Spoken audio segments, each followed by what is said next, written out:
Alright, Victorum gaming fans, Star Wars Armada fans, we're back. We got another unboxing for you guys today. We're kicking it back to like the beginnings of the game here, just because we picked up a second one of these for our Rebel fleet. So we're taking a look at Home 1 today.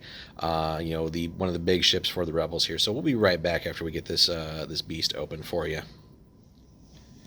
Alright guys, we are back and we got everything open. So again, this is Home 1 that we're taking a look at, going back to the beginnings really, but really we're just adding that second basically MC-80 to a Rebel fleet. So we're going to go a little old school broadsides with the Rebels here. But anyway, so Home 1 again gives you, as is typical in any of these Armada things, or a component list, what the ship is, and then on the back a whole lot of like the designer credits, but also for the time like newer tokens or what they do. So like the contain, obviously that's pretty dang commonplace now. Tons of other goodies, again, fancy flight here, so lots of components. The ship itself, of course, is gorgeous. Everything in Armada is pre-painted.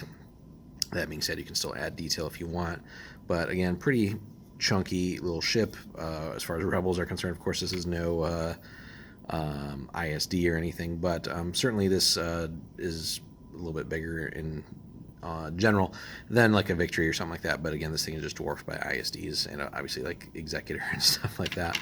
You get our typical flight stand, which we can put all our various shield dials on, and which version of the ship. Speaking of which, our other components here, so the command dials, all the little tokens there, are two versions of the ship itself, deck of upgrades, including like admirals and so on, and of course cardboard goodness. Wouldn't be Fantasy Flight without cardboard. So we get our various tokens that we need, the different types of the ship, against double-sided, and then more cardboard goodness here, the various dials and tokens and all that stuff, which again, as you play and collect the game, you will accumulate a ridiculous amount of those. But anyway, onto the ship itself. So again, we get two versions, a command cruiser and a assault cruiser, both with various uses. So on the command cruiser side, these both have 8 hull. Anti-squadron is black and a blue on the command versus just double blue on the assault, so a little bit more range on that, but maybe less damage potential. Command is the same on both of them, 3 dials. The command cruiser can fit more squadrons though, so if you're going more like fighter base and stuff like that, that can be cool. And then they have the same amount of engineering, which is solid, because you're definitely going to be shot at by some ISDs and stuff like that. That being said, also the tokens are the same, defense tokens. So we get a brace, 2 redirects, and a contain. Would have been cool to maybe have another brace or something as well, just to mitigate some of that damage, but that might be too good. That being said, a glaring thing you'll notice here compared to like its other counterpart in the like ISD, which, you know, if there is a counterpart, I guess, for the Rebels, but this thing is slow. You're not speed 2 is all it is, and it's not very maneuverable either, so that will definitely require some strategizing and how you plan your fleet. The Imperials kind of seem to have, you know, everything, firepower, speed, maneuverability, everything. So this big beast for the Rebels is, again, good at what it does, but again, it's also slow, so keep that in mind. What else here? So 1 click on each turn there. The command cruiser clocks in at 106 versus 114. And then the icons are a little bit different on the bottom there too. So as you can see, let me get this focused in here. So let's see. First 2 are the same. We got 2 of these here versus 1 in that over there. And then the remainder is the same. So just some minor differences there. And again, take a look at the various upgrades, of course, and ways to go on that. On the armament side, the command cruiser basically has a little bit more blue versus the assault cruiser. Total amount of dice is basically the same. It's just a little bit more short ranged on the command cruiser with more red dice on the assault cruiser. But again, pretty solid overall. And as you can tell from the picture, it doesn't take long to see that this is a broadside ship, which is, again, fits in perfectly with Admiral Akbar there. So that way you can avoid all those traps. So we get... what do we got here? 1 red and 2 blue versus 2 red and a blue on the front. Going from command to assault here.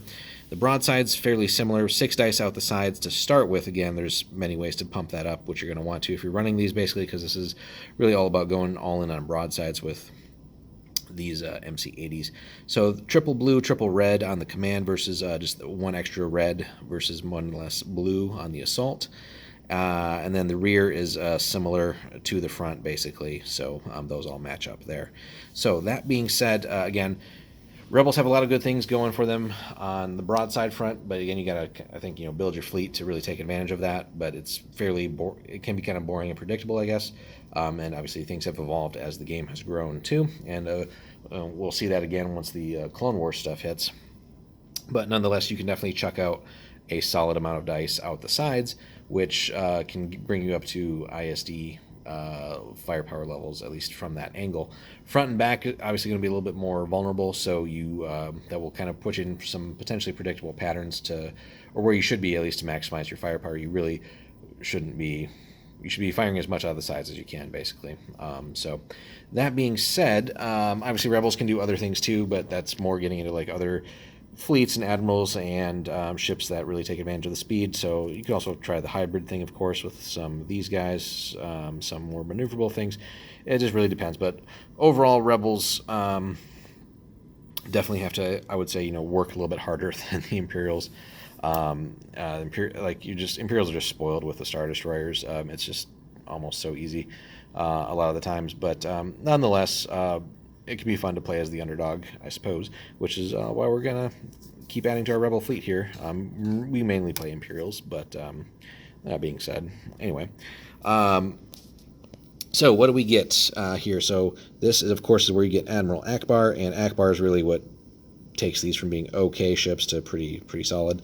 Before a friendly ship's attack step, it may choose to attack from only its left and right hull zones this round.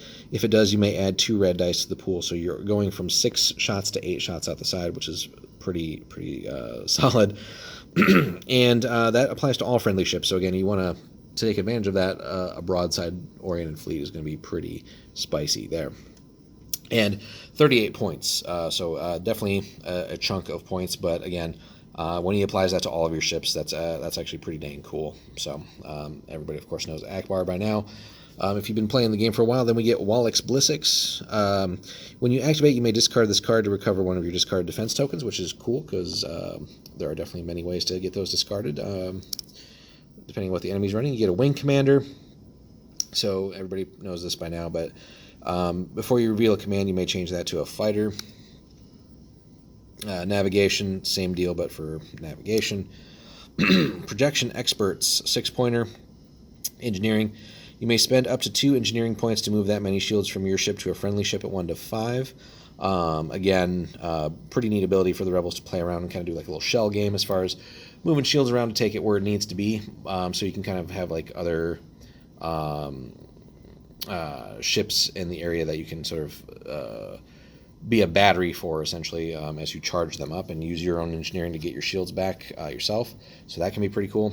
Cluster bombs, basically a way to deal with squadrons. So pretty solid overall there.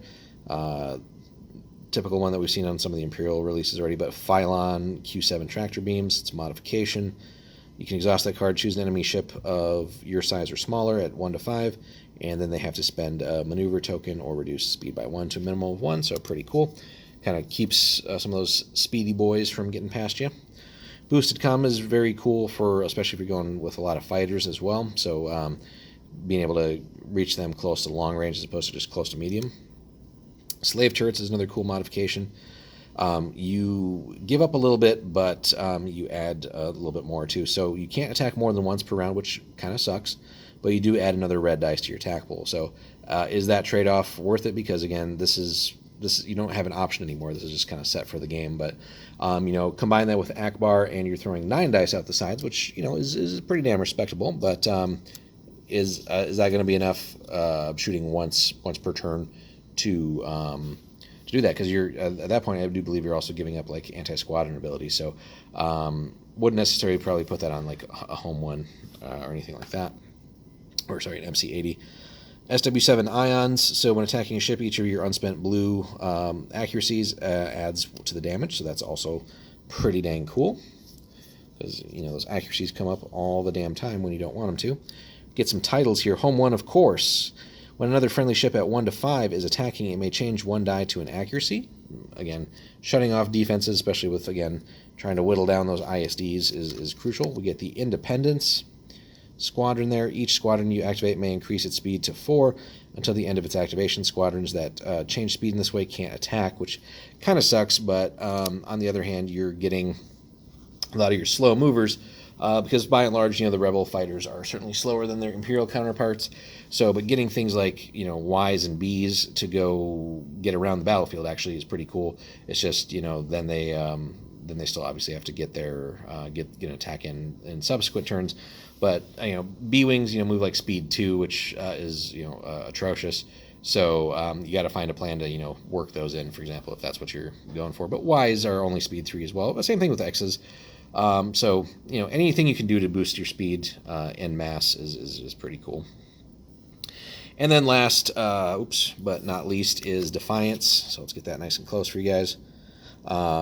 So while attacking a ship that's already activated this round, add 1 die of any color to your attack pool. So that one's kind of cool too. Again, anything that you're adding a die to is pretty nice, and of any color. So if you got close, I would assume then you can add a black into your pool here with all these reds and blues.